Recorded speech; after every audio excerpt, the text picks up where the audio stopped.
नौशेरो Feroz.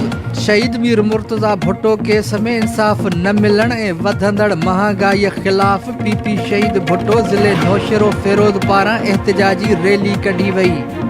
Rally शहीद भुट्टो जी office ठारूशाह चौक खां शुरू थी, जेका शहर जे मुख़्तलिफ़ हंधनि खां थींदे प्रेस क्लब पहुती, जिते अॻवाननि रसूल बख़्श मंगनियो, बशीर राजपर, हक नवाज़ बेहण, वज़ीर वगण, ख़ालिद चांडियो, असगर आलमाणी, वसीम डंगराज, लाइक चांडियो, आबिद राजपूत, मोहम्मद खान विस्तड़ो ऐं ॿियनि चयो त 23 साल गुज़रण बावजूद बि अञा ताईं शहीद मीर मुर्तज़ा भुट्टो जे खून सां इंसाफ़ न थी सघियो आहे, जंहिं करे कारकुननि में ॻणती आहे।